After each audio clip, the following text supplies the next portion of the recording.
I'm going to share this window now, and we're going to look at this link that says Discrete Math Homework RSA Encryption. So, like I mentioned, I would try to do last time, I wrote code for this, and it was actually easy to write the code for the. So, by the way, to look at the code, there's two ways of doing it. You can just right-click on the web page and click View Page Source, and then there's a code of the page. The cool thing about web pages is it helped basically sort of inspire a revolution of information and learning in the world, because whenever people wrote code for regular programs, they couldn't see the code. But with web pages, when people write web pages, you can see the code. You can look at the code and you can learn from it. And so that's basically one reason why the whole age of the internet was such a revolution, and so many cool things happened, because you could see the code and you could learn from it and you could try to invent better code. So let's look through this code real quick. That's the first thing we're going to learn about today. So who recognizes this function right here, greatest common divisor? We talked about that one before, right? Now there is actually one improvement that I made that we didn't do last time. So two improvements, actually. I made the loop have up to 25 total steps. So just to keep it from crashing in case something goes crazy, like somebody puts in some bad input, it never does more than 25 steps total. But if you put in really big numbers, like maybe 100,000 or more, or millions or something like that, sometimes it might take close to that many steps to actually finish the process. So this is only designed to work on numbers that are up to a reasonable size. And it never happened in anything that I tried yet, but just to be safe, I changed the 20 to a 25 because obviously if you plugged in numbers that were super, super huge, which are bigger than the computer can even handle anyway, it might take 100 steps or something like that. So I just made it have 5 more steps. The other thing that I did is it's really trivial, but 0 actually is divisible by everything. So if you find the greatest common divisor of like 0 and 5, that's like the only case in which the greatest common divisor is actually 5. Remember that on the homework? So in that case, you can actually have the greatest common divisor be the bigger number instead of the smaller number. So basically, logically, this is a logical OR. That's how you write it in this programming language. If the small one is 0, that one will evaluate to be false. So if the small one is 0, then only in that case it will return the bigger number. So that's the only thing I did. And that only actually changes the answer. There's only one time when this condition evaluates to equal the big number. That's if the small number is 0. So in that case, if you have like 0 and 5, then you'll get the big number as the answer instead of the smaller number as the answer. That one we've actually seen before, but guess what? This one is actually not even used. Well, it's maybe used a little, but it's mostly not used in the encryption function. That's because we have to have a bigger and scarier looking one. This is what I wrote last night at like midnight. We have to add some code to it. So if you mathematically write out the Euclidean algorithm, remember you start with the biggest number and it equals the smaller number times something plus a remainder, and then you keep on going down. You have to add some code that keeps track of those remainders and those quotients. So that variable R right there, that variable R holds those quotients in it. I mean, the remainder is my fault. And that variable Q holds the quotients which are left over. I'm sorry. The remainders which are left over, that's what a remainder is. And the quotients, which are how many times the smaller number divided into the bigger number. So if you keep track of those, and then you can also, here's the tricky part, you can also do a recurrence relation. So who remembers recurrence relations? Like, remember, like a of n is equal to like 2a of n minus 1 plus 5a of n minus 2, for example. There's a recurrence relation that you can do to calculate these coefficients s and t. Basically represent the greatest common divisor. So GCD of a and b is equal to s times a plus t times b, basically. So you can keep track of what those values s and t are. It took me a lot of trial and error to figure this out. Like I finished at like 12:37 last night. Well, I mean, after midnight. But then I got it to work. So those two keep track of the coefficients of a and b, such that you can express the greatest common divisor as a linear combination of a and b. You might ask, well, why would you want to do that? Well, that's actually one way of getting the inverse of something. Remember, in order to do encryption, you have to find the inverse of the encryption key mod n, right? Or actually mod n minus 1 mod p minus 1 times q minus 1, remember? So we have to use the extended Euclidean algorithm that actually expresses, it not only finds the greatest common divisor, but it also expresses that as a linear combination of the two things that you're putting into it. When you do that, you can take the second coefficient that you get, and that's actually going to be the inverse of the encryption key. So it's a little bit more involved. Then what about this function right here, generate relative prime? That's the one that we were working on last time at the very end of class. So remember the way that I said we could maybe generate a relative prime? Why did I want to generate a relatively prime number in the encryption process? Why did I want to generate a relatively prime number in the encryption process? What steps did that do that for? What number had to be relatively prime? Choosing P. Choosing E, right. So you can't, when you choose your encryption key, it has to be a key that is relatively prime to the number P minus 1, P and Q, P minus 1 times Q minus 1, right? I always get mixed up with N. Remember, N is equal to P times Q, and then the other number is P minus 1 times Q minus 1. So this function right here that says generate relative prime, it accepts a number as its input. So you give it a number, and then it creates a number that's relatively prime to the given number. So remember last time we generated a random number, we multiplied it by the number that you were given, so it would create a number between 0 and the number, and then we stopped. Remember we said, well, we'd have to have some other code added. Well, the other code that has to be added is a function that computes the greatest common divisor.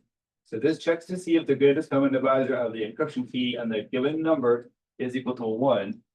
If it is equal to 1, it will just stop and it'll return that value. And it tries up to 200 times. So there's technically a chance all 200 random numbers might not be relatively prime, but that's almost impossible because there's probably maybe like at least a 1 in 5 chance that every single one would be relatively prime. So if you have a 20% chance of something happening and you do it 200 times in a row, you have a really high probability of getting at least one of them to come up as a positive. So I just figured 200 is a pretty safe number to use, although there's like anything that's not guaranteed. But there's less of a chance of like our building like getting hit by a meteor probably than for that. Well, I shouldn't say that, because if your computer does something wrong, like if something goes wrong with your computer processor, then sometimes it doesn't return good random numbers. It might like start returning the same number all the time, 200 times in a row. But aside from something like that happening, this has an almost 100% chance of calculating a relatively prime encryption key. And then what about this? What does this function do? Generate inverse of E mod something. That function is what takes as input the encryption key and the modulus for it, which would be, in this case, it'd be P and Q, P minus 1 times Q minus 1. And it runs the extended Euclidean algorithm to find the greatest common divisor. And then it returns the second coefficient of that. And it has to, now the extended Euclidean algorithm uses both negative and positive integers. So many times, for example, it returns a negative remainder. So for example, the remainder of 6 divided by 7 is 6, right? But the remainder of 6 divided by 7 is also -1. -1 is smaller than 6, so sometimes you'll get a -1 as the answer instead of a 6. So how can you take a negative number and change it into a positive number that still has the same, that's still equal to the same remainder? So like how do you, let's say if you get a -1 as a remainder after dividing by 7, how do you change that to 6? Well, you could add the number that you divided by. So let's say if you do 6 divided by 7 and the remainder is -1, which it is, although you want it to be 6 actually. You just add -1 plus the original divisor 7, then you get 6, and then you find the remainder again. So then you should get a +6. So I had to add that line of code in because I was getting negative numbers, which you don't want to use like a negative number for the exponent, right? Because like then you'd have like the whole process assumes everything's positive. You can't really do like the encryption key to the power of negative 50 or something like that. So that generates the inverse of E, which is the decryption key. And then this right here, this is my implementation. I think it's a little bit faster of the binary exponentiation method or whatever like that. So you want to calculate a number to the power of P mod M. This starts the process with a 1. And remember, you're basically factoring out the input into a huge bunch of different terms. This is like 2 to the power of 1, this is like 2 to the power of 2, and there's like a whole bunch of different terms. And then you're finding the modulus of each of those terms, which are all powers of 2, and then you're multiplying them together. So you start with the 1, and then this while loop basically checks to see if there's any more powers of 2 within the exponent. And then if there are, it basically multiplies the input times itself, which is like squaring it. And then it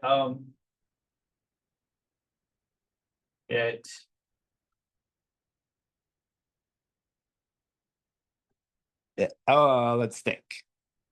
N to the power of P. Oh yeah, then it multiplies it by the number that you're trying to find the power of, and then it finds the remainder. So that basically calculates one of the factors in the whole factorization mod M. And then, no, it actually doesn't square it on that line. That's why it didn't make sense to me. Sorry.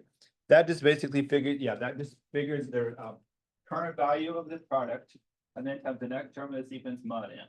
The next line right here, N equals N times N mod M. That's what calculates the next factor's value, which is the square of the previous one. Because every single thing is basically a power of 2, which means the next term in the factorization is the square of the one before. So it's like 2 to the second, then 2 to the second to the second, and then 2 to the second to the second to the second. That's every single one is a square of the one before it. And what does this P right shift by 1? What does that line mean? That means that you take the exponent and then you right shift 1 power of 2 off of it, basically, or 1 base 2 digit off of it. So it keeps getting smaller and smaller. So like let's say, for example, if you had the number 3, what is 3 right shifted by 1? So who knows what the binary digits are for 3? So 2 in binary is 10, remember? And so 11 would be 3. So if you right shift 11, 1 digit to the right, you just have the last one gone. You just have 1. So 3 right shifted by 1 would be 1. So that's cool. So basically 3, for example, is 2 to the power of 1 plus 1.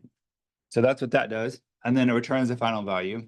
That's the final function that you need. Then these are the instructions right here. Okay, so for your homework, this is what I want you to do.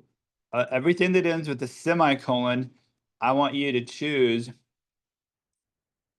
Really, the only thing for you to even choose is just the primes, actually. Everything else is calculated for you automatically. But I still want you to, well, actually, the primes, you have to choose those, and also the message, you have to choose those. So I'm gonna do the homework for you and like demonstrate how it works.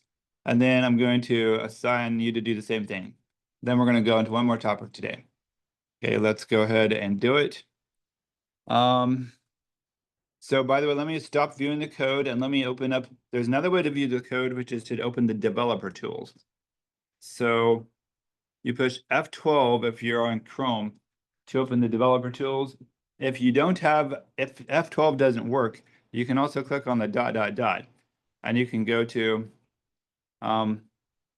more tools right there, and then you can open developer tools. And apparently you can also do Control-Shift-I as well. So the developer tools basically just opens up this window. Whoops, I just closed it because I clicked on it. I already had it open. So let me do it again. So developer tools, more tools, developer tools, like that. And you want to make sure that you're in the window that says console. And then we're going to hover over this divider and make about half the screen or so like that. And by the way, who remembers how to make this text wrap so I can see it better? You remember how I taught you to make the text wrap in the page?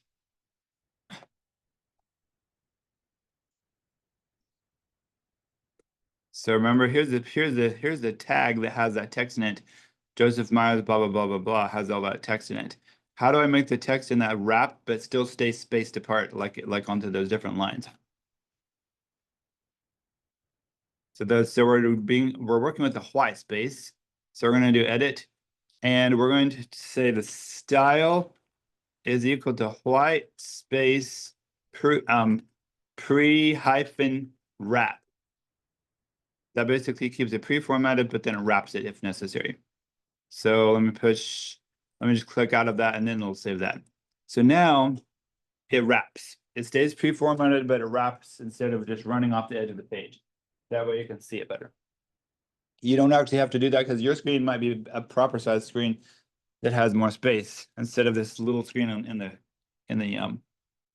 I don't know what size the screen is. It's a pretty big screen actually, but it's little compared to like modern screens. In fact, my cell phone probably has a lot more resolution than this whole computer screen does. So go back to the console. So here's step 1 of your homework to do. You ready? So choose P and Q. Make sure you don't choose anything that's bigger than oh,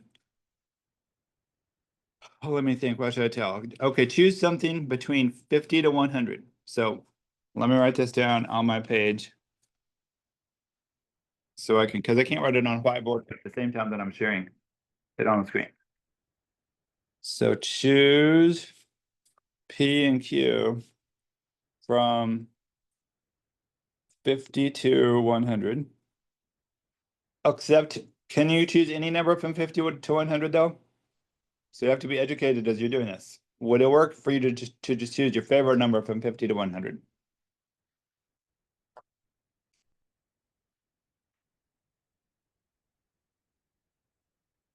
Or not?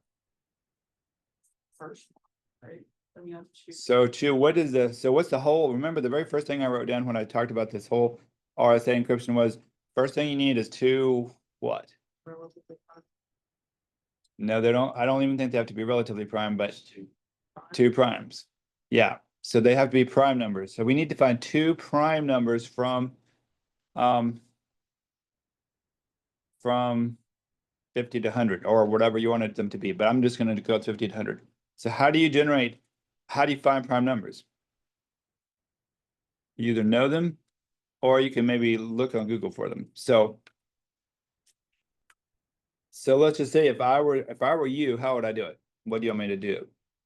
Because if I were me, like I have some software that I wrote that like creates lists of prime numbers and things like that. But if you didn't have that, how would you find them? If you didn't want to think of them. Google Yeah, so what should we type into Google? numbers from 50 to 100. Prime numbers from 50 to 100. I'm just typing it here so I can copy it. Okay, there we go.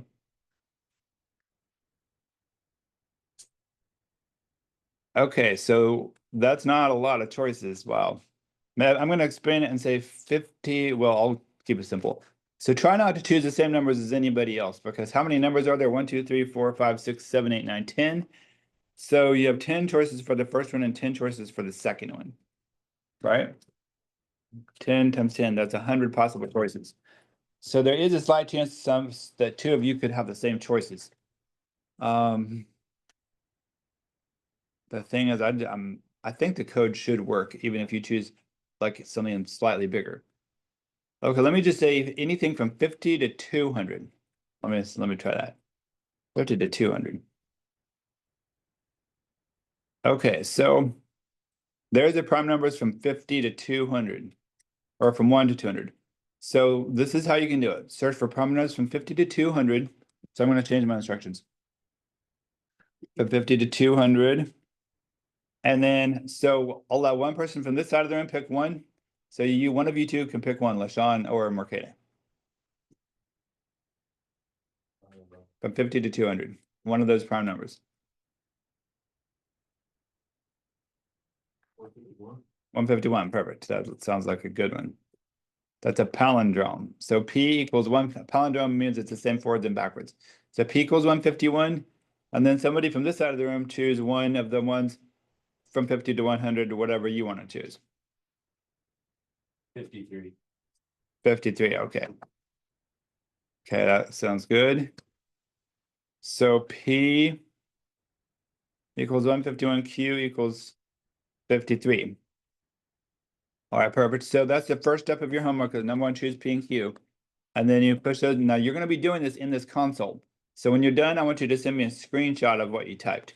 That's how I'm going to grade your homework is just you send a screenshot of what you typed into this window. Or if you don't know how to take a screenshot of your screen, you can take a cell phone picture. But be aware that a cell phone picture, though, the actual photograph of everything on the screen takes like way more megabytes than just the actual just a copy of your actual screen itself. So try to take a screenshot if possible to do it a little bit more efficiently. So there's P and Q. By the way, whenever you type anything into this console, it will usually show you the value of the last thing that you typed just to help you see what it was. Like if you multiplied something together, for example, it'll tell you what the answer was. If you type two things at once, though, you have to put a semicolon between them. It can't show you both at once, so it just shows you the last one. Okay, then calculate in. So that's the first step. So by the way, you have to do every step that has a semicolon after it in this, because whenever something is code, I've put a semicolon after it just to show you that it was code. So in this page, in this link that I put in Moodle, every line in this thing that has a semicolon after it is part of what you're supposed to do. And by the way, this thing right here, this line, just ignore that line. I was just doing all the steps at once. I was just testing my code a lot of times last night to make sure it would always work. Okay, so there's P and Q, and then we have to calculate N. So N, this line you don't need to change at all. So literally you can copy it and paste it. In fact, I don't think I made a mistake, but just in case I was worried, I could just copy this line and paste it. So there's the answer, there's N. Now let's calculate, I'm going to copy that line because I don't want to waste my time typing. So T equals that. And by the way, this is something called the Euler's totient function. Leonard Euler was a famous mathematician who basically invented all this stuff like this before people even ever thought about it, like in the 20th century. And he invented so much math that basically for the next 200 years, anything that he invented almost everything other people invented was actually invented by him first, or discovered by him first. So they said most things in math are named for the first person who discovered them after Leonard Euler. And so that's maybe not quite true, but it's like almost true.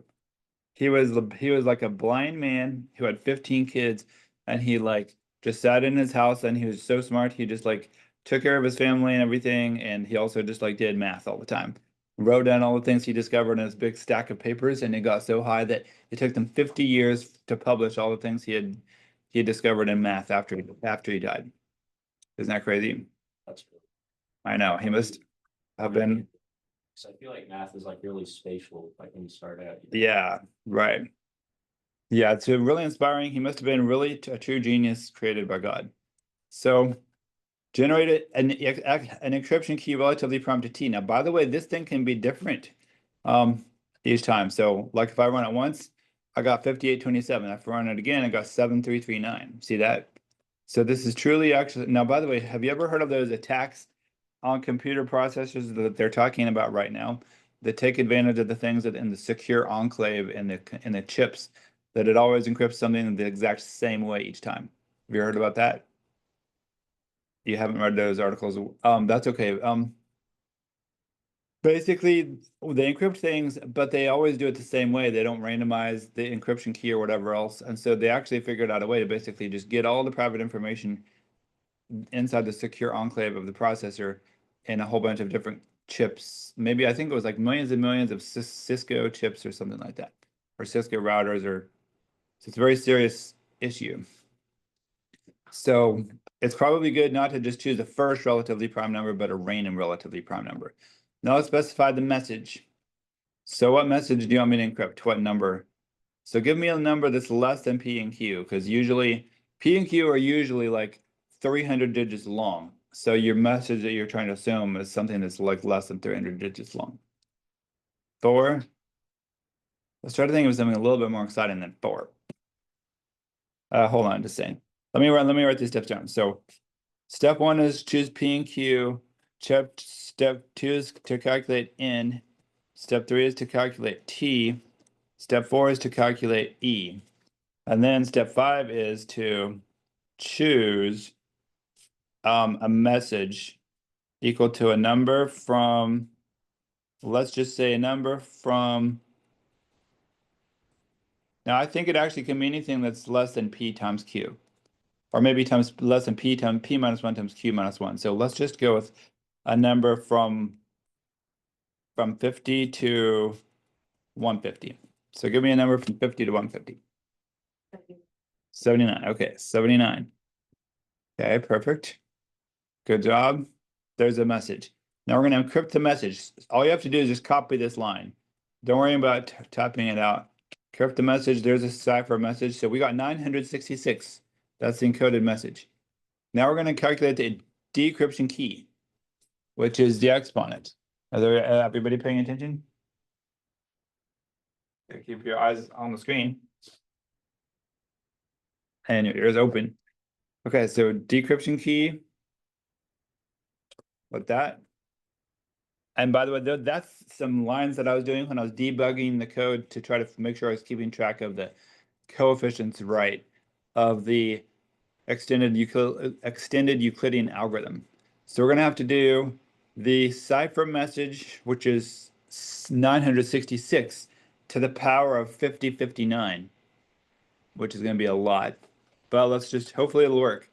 This is the moment of truth, I guess. I have never actually tried out such a big number before, I don't think. Okay, good. So now we decrypted it. It worked. So the message is equal to, the original message is equal to the encrypted message to the power of the decryption key mod n. So it worked. We got 79 again. Wow, incredible. So that's your homework, basically. Let me write these steps down. So choose message. Okay.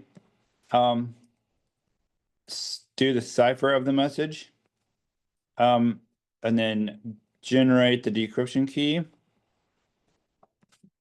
And then, now, by the way, what makes this process, which of these pieces of information does the person not know who cannot decrypt the message? So, yeah, they don't know P and Q. So N is called the public key. Well, actually, N and E together, these are called the public key. It's not really a public key. It's really like a public encryption system or whatever. But the product of P and Q is called N, that's public, and E, that's public. So anybody can encrypt a message and send it to you. So like, for example, when you go to a website, they send you their N value for their website, and they send you their encryption key of their website certificate. So they send you this number and this number. And then you run this function that does the number and whether you're trying to send the message to them to the power of their encryption key mod their value of N. So you encrypt their message and send it to them. But you have no way of decrypting it though, because in order to decrypt it, you have to know the value of T though. To calculate the decryption key, you have to know the value of T. And in order to know the value of T, you have to do P minus 1 times Q minus 1. Well, the only way to do P minus 1 times Q minus 1 is if you know the values of P and Q, which means you'd have to factor N apart. So N is P times Q, so it could be factored, but it would take supposedly thousands of years to factor that out. So this is the step that you can't do if you are trying to like hack into a website. Is to calculate the decryption key, because to do that you have to know the value of T. And you don't know the value of T unless you spend thousands of years trying to factor out their value of N. So from the value of N, you can mathematically find the value of T by factoring it and then subtracting 1 from each number and then multiplying them. But that would take thousands of years, supposedly. So maybe one of you can write a thing of computer code that can do it in less than thousands of years, and you can break all the encryption on the whole internet, maybe. So that's basically how it works. Any questions? Now, guess what? Like anything, lots of people, in fact, even in the court system, they don't really understand anything about how this works.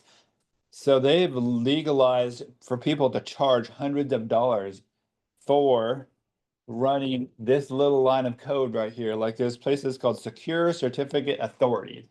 All they do for you is they pick 2 prime numbers, and they run a random function or whatever that generates one relatively prime number for them. They generate this number, and they charge you like tons of money for that.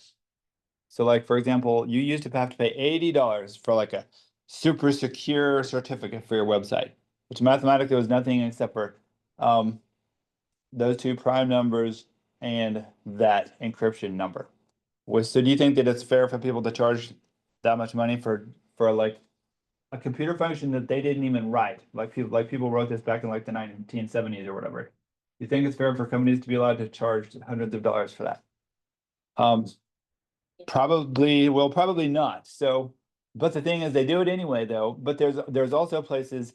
But the reason that they are allowed to do it is because only certain companies are allowed to issue those encryption keys, just to like supposedly just to make sure that things don't get out of control.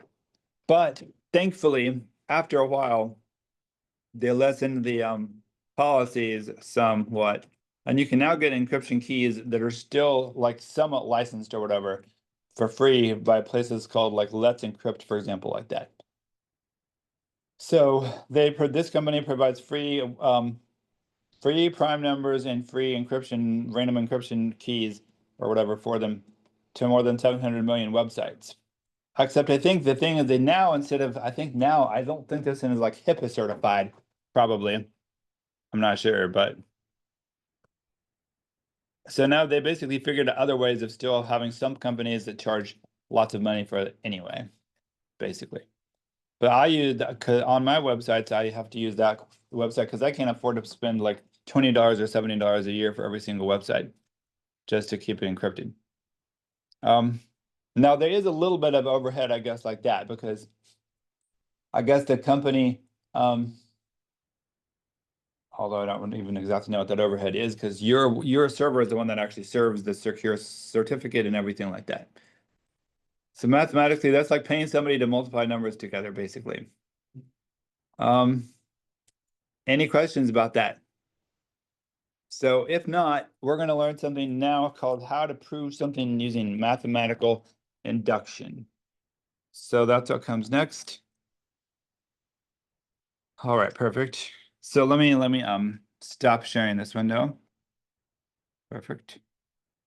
So do you understand what to do on the homework? So you don't actually have to save any code in a file, but you just have to open up that link in Moodle in your browser, then type your code into here, and then take a screenshot of the steps that you did. Now, by the way, I did some steps twice just for fun. But if you did them all once, and if you zoomed out to a more normal size, it should hopefully, and if you click X on the bottom, all of that code should fit within one screenshot. How does that look? So just make sure you make sure you don't have the same number as anybody else does, because if you do, then I know you probably just copied somebody else's screenshot. And I'm going to also double check the numbers and stuff and make sure I really get the same. Well, the only number that's random is the E value. So I'm going to go through and I'm going to plug in the same P and Q values that you picked, but then I'm not going to calculate a different prime number though for E. Not prime, but relatively prime. I'm just going to use your value of E. Then I'm going to double check everything adds up and comes out to the same answer. Okay, well, now let's do one about mathematical induction. So this is a little, I know you're going to probably not be happy with this because it seems a little unnecessary. Okay,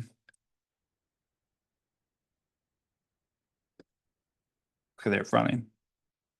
Let's see. But it is necessary actually, though.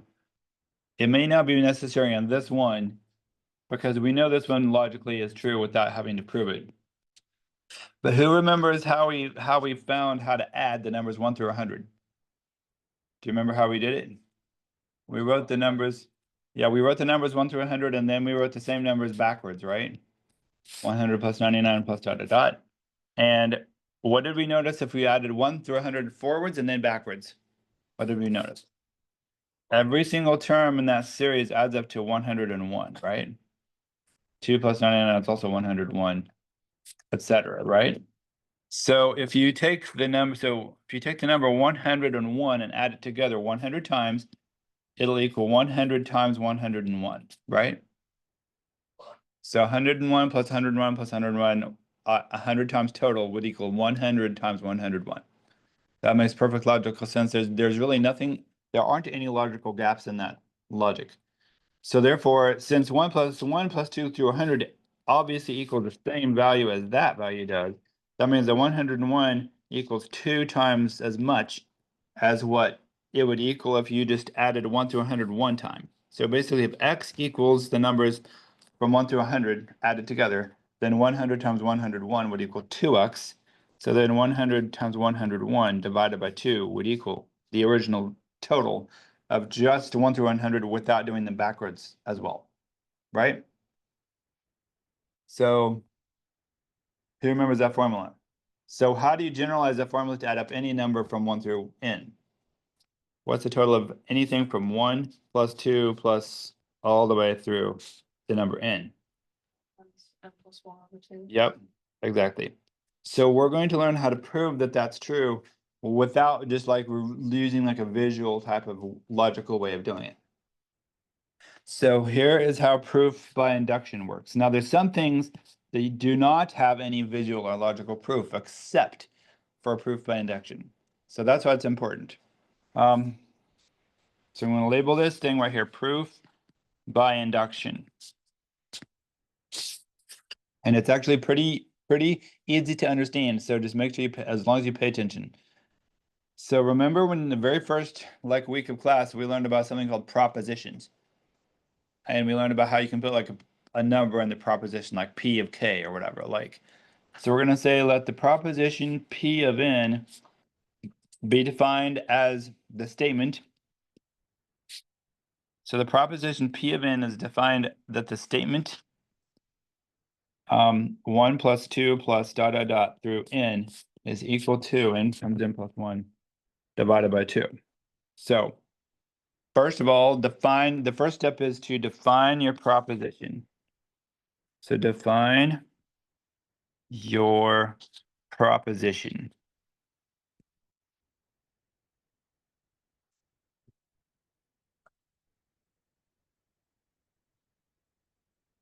Okay, so that has to be a statement involving the number n, or you could call it k, but I'm just going to use the number n.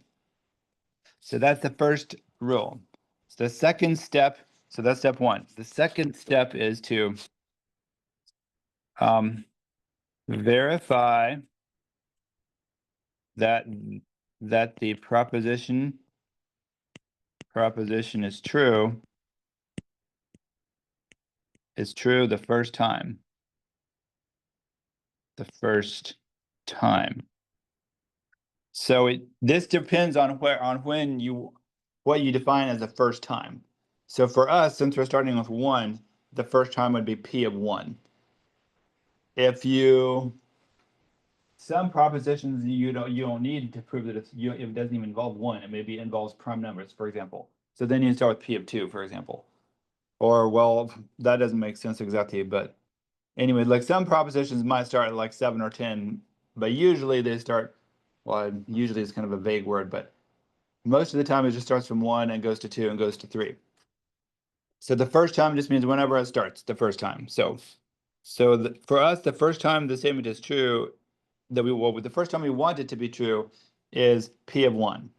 So if you start from 1 and you don't add anything more to it, you just add 1 and nothing else, that's called P of 1. And the statement says that 1 has to equal the number 1 times 1 plus 1 divided by 2. So is that a true statement? Is P of 1 a true proposition or not? Yes, because 1 equals 1 times 2 over 2, which is equal to 1, right? So this is true. So P of 1 is true. So and then the third step is, now sometimes they call this extended induction, but extended induction can be proved to be equivalent to regular induction. So the third step is to assume that PK is true whenever K is less than N. Let me think. Is that what I want to say, or do I want to say less than or equal to N? Actually, I think no. Let me Is it okay if I use another letter? Okay, I'm gonna say assume the Pn of true. Okay, I'm gonna switch the letters. Sorry. So assume the I'm gonna treat n like a variable. So assume this general proposition Pn is true whenever n is less than or equal to k.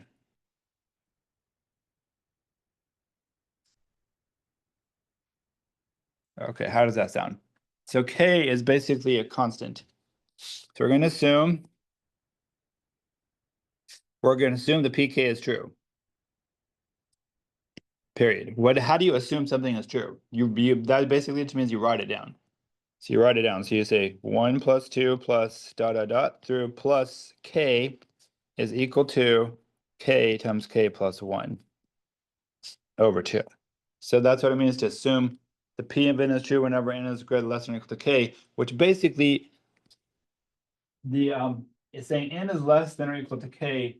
That's called extended induction. We're really basically just assuming that it's true when n equals k. So when n equals k, that's true. So when n equals k, that's true. So assume the pk is true. So I'm going to say or when n equals k. There are sometimes you have to assume it's true whenever, like if you're doing a product or something other like that. Sometimes you have to assume it's true when n is less than or equal to k. In this case, we really only need to assume it's true when n equals k. And then you algebraically, the fourth step is, step 4 is, with algebra or whatever you need to do, etc., change the statement pk into the statement pk plus 1. And then check to see if it's true.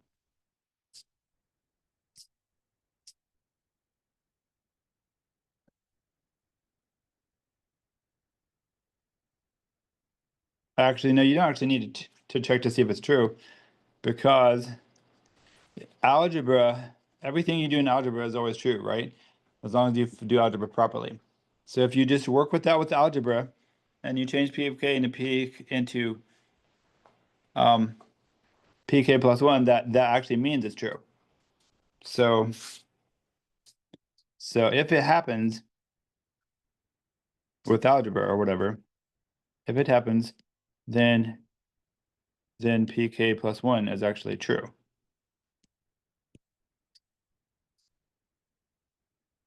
And then basically it's the end of proof. And you might be dropping your mouths open and saying, why would that then be the end of the proof? I'll explain that in a little while. So let's try it. Proof by induction. So let me go ahead. We've assumed the statement, the 1 plus 2 plus k is equal to k plus 1 over 2. Let me write that on a new whiteboard. So 1 plus 2 plus k is equal to k times k plus 1 over 2. So we've assumed that that's true. Now we're going to do this. We're going to say let n equal k plus 1. And then, now that's just a comment, basically. That's just like a mental comment. But now I'm going to try to work with algebra on the previous equation. So I'm assuming that this is true. So I'm assuming that that one's true. Now I'm going to add on to that thing one more digit. So if I add the numbers 1 through k, if I add 1 plus 2 through k, then I just have 1 through k. But what if I added one more digit onto it, though? So I'm going to do this in blue so you can see that it's different. So plus k plus 1, right? If I added k plus 1 onto that, then what would I have to do in algebra if I add something to one side of an equation? Right, exactly. So you add it to the other. Now you have to factor a common factor out. So if I keep on working with this, you get 1 plus 2 plus dot dot dot through plus k plus 1 equals, if I factor out a common factor of k plus 1, I can't actually factor it out yet because it's not over 2. So can I multiply the k plus 1, which has a 1 in the bottom? What if I multiplied it by 2 in the bottom and then by 2 on the top? Would that be valid? So if I have k plus 1 at the end and I multiply by 2 on the top and 2 on the bottom, that would work, right? Now I can factor out the k plus 1 from it on the right, because both terms have a k plus 1. I can also factor out a 2 from the bottom. So then you'd have left, you'd have k plus 1 in parentheses, like that. Do you agree with that? Now, what is k? Let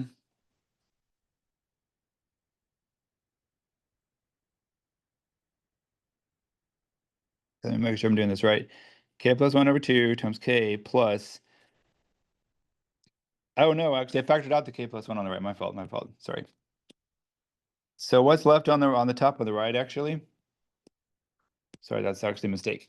So if I factor out the k plus 1 over the 2 on the right, the only thing left is the extra 2 on the top, right? So it's just, that's the only thing left. Now, let me rewrite this in terms of n equals k plus 1. So if I remember, k plus 1 is now defined to be n. So if it goes from 1 through 2 through k plus 1, that's really just 1 plus 2 plus 3 through n.